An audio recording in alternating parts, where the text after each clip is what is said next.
क्या बिहार विधानसभा चुनाव 2025 में एमआईएम महागठबंधन में शामिल होकर के चुनाव लड़ेगी? क्योंकि यह खबर फिलहाल कल से सोशल मीडिया पर हो या मेन स्ट्रीम मीडिया पर हो, जोरों शोर से चलाया जा रहा है, सूत्रों के हवाले से चलाया जा रहा है। और अगर चुनाव लड़ेगी तो कितनी सीटों पर चुनाव लड़ेगी, आरजेडी ने क्या कुछ कहा, महागठबंधन की तरफ से क्या जवाब आया और प्रस्ताव किसकी तरफ से पहले दिया गया है, इन सारी चीजों पर हम बातचीत करेंगे। ट्रू रिपोर्ट्स में आपका स्वागत है, मैं हूं आपके साथ मुनव्वर आलम। देखिए, बिहार विधानसभा चुनाव 2025 की अगर हम बात करें तो अभी लगभग 5 से 6 महीने हैं, लेकिन बिहार की सियासत में हलचल तेज हो गई है। इसके पीछे का कारण यह है कि जो सूत्रों के हवाले से जो खबर चल रही है कि एमआईएम महागठबंधन में शामिल हो सकती है, और इसको कंफर्म कर दिया है। कंफर्म बिहार के एमआईएम प्रदेश अध्यक्ष अख्तरुल ईमान ने किया। उन्होंने मीडिया से बातचीत करते हुए कहा है कि एमआईएम की तरफ से ही इच्छा जाहिर की गई है कि बीजेपी और सांप्रदायिक ताकतों को उखाड़ फेंकने के लिए एमआईएम महागठबंधन में शामिल होने को तैयार है, यानी शामिल होना चाहती है। इसके अलावा अगर हम अख्तरुल ईमान साहब की बात करें तो उन्होंने अपने सोशल मीडिया हैंडल फेसबुक पर जो वीडियोस है, जो सोशल मीडिया पर या न्यूज़ चल रहे हैं, उसकी एक वीडियो क्लिप शेयर करते हुए उन्होंने लिखा है कि महागठबंधन में शामिल हो सकती है एमआईएम। सूत्र, एमआईएम विपक्षी गठबंधन में चल रही है बातचीत, ये उन्होंने कैप्शन लिखते हुए एक वीडियो को, आज तक एक वीडियो को शेयर किया है। तो मतलब ये है कि कहीं ना कहीं ये बात तो बिल्कुल सच है। और अख्तरुल ईमान साहब यानी कि बिहार के एमआईएम प्रदेश अध्यक्ष ने दैनिक भास्कर से बातचीत करते हुए उन्होंने कहा है कि बीजेपी और सांप्रदायिक ताकतों को बिहार से उखाड़ फेंकने के लिए हमने महागठबंधन में शामिल होने की इच्छा जताई है। सांप्रदायिक ताकतों के खिलाफ हमें एकजुट होना चाहिए, यही सोचकर हमने फैसला लिया है। यानी ये कह सकते हैं कि ये एमआईएम की तरफ से ही प्रस्ताव रखा गया है। आपको बताएं कि एमआईएम की जो पकड़ है सीमांचल में अच्छी खासी है, यानी कि अररिया, कटिहार, पूर्णिया और किशनगंज में उनकी पकड़ अच्छी खासी है। तो यही वजह है कि अब महागठबंधन भी सोचो विचार कर रही है। तो जो प्रस्ताव रखा गया है ये एमआईएम की तरफ से रखा गया है, एमआईएम के प्रदेश अध्यक्ष अख्तरुल ईमान ने रखा है। इसके अलावा अख्तरुल ईमान ने कहा है कि आरजेडी और कांग्रेस नेतृत्व तक हमने अपनी बात पहुंचा दी है, अब फैसला उन्हें लेना है, वो शामिल करते हैं या नहीं करते हैं। उन्होंने हमारे विधायकों को तोड़ा है, हमें कमजोर किया है, इसके बावजूद हम विपक्ष के साथ मजबूती के साथ खड़े हैं। ऐसे में सांप्रदायिक ताकतों को रोकने के लिए हर कमजोर जमात को एक होना चाहिए। अख्तरुल ईमान ने मीडिया से बातचीत करते हुए यह शब्द उन्होंने इस्तेमाल किया है। अख्तरुल ईमान ने यह भी कहा है कि अगर मान लीजिए वो हमें शामिल नहीं करते हैं तो कल ये ना कहें कि इनकी वजह से, यानी कि एमआईएम की वजह से हम चुनाव हार गए।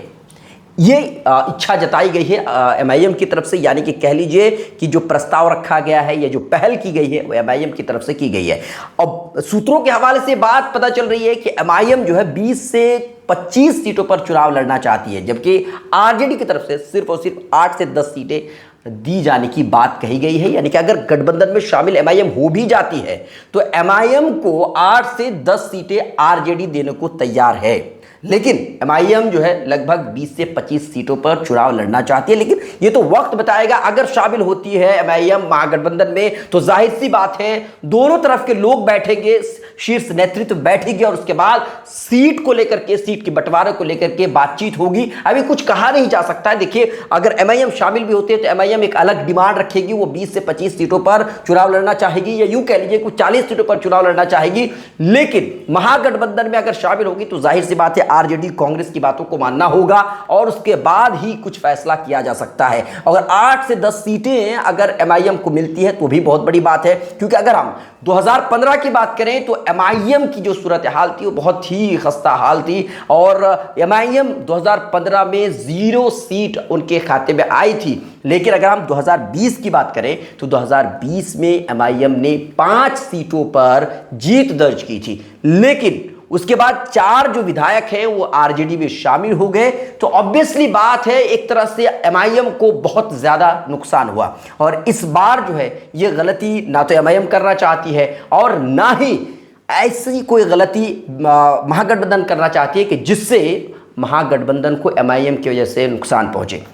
यानी कि पिछले बार की अगर बात करें बिहार विधानसभा चुनाव 2020 की बात करें तो एमआईएम की वजह से कई सीटों पर आरजेडी को नुकसान हुआ था और शायद अगर आरजेडी या कांग्रेस अगर इस बात को समझती है तो फिर एमआईएम को महागठबंधन में शामिल करेगी। लेकिन एक बात समझिए, अगर एमआईएम महागठबंधन में शामिल होती भी है और अगर एमआईएम महागठबंधन में शामिल होती तो इससे एक नुकसान हो सकता है महागठबंधन को, वो ये है कि हिंदू मुस्लिम वोटों का ध्रुवीकरण हो सकता है, क्योंकि ओवैसी को एक कट्टर चेहरा माना जाता है और मुस्लिम कट्टर चेहरा माना जाता है, जिसकी वजह से हो सकता है कि हिंदू मुस्लिम वोटों में एक ध्रुवीकरण हो जाए। ये इसमें कोई दो राय नहीं है, ये हो सकता है। लेकिन देखना यह होगा कि महागठबंधन क्या फैसला लेती है, आरजेडी की शीर्ष नेतृत्व क्या फैसला लेती है। क्या एमआईएम को महागठबंधन में शामिल किया जाएगा? जो सूत्रों की तरफ से जो बातें हो रही है इसमें कितनी सच्चाई है, अभी इस पर कोई कंफर्मेशन नहीं है। आरजेडी की तरफ से कोई बात नहीं कही गई है, ना ही कांग्रेस की तरफ से कुछ कहा गया है।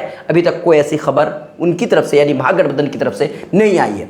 तो ये बात है कि एमआईएम ने प्रस्ताव रखा है, अब इसको कबूल आरजेडी करे या ना करे ये उनके ऊपर है। अब देखना यह होगा कि महागठबंधन में शामिल करने का फैसला लिया जाता है या नहीं। अभी तक के लिए इतना ही, बहुत बहुत शुक्रिया। आपकी क्या राय, आपको क्या लगता है कि एमआईएम को महागठबंधन में शामिल करने से कितना फायदा होगा और कितना नुकसान होगा, आप बता सकते हैं। अभी तक के लिए इतना ही, बहुत बहुत शुक्रिया।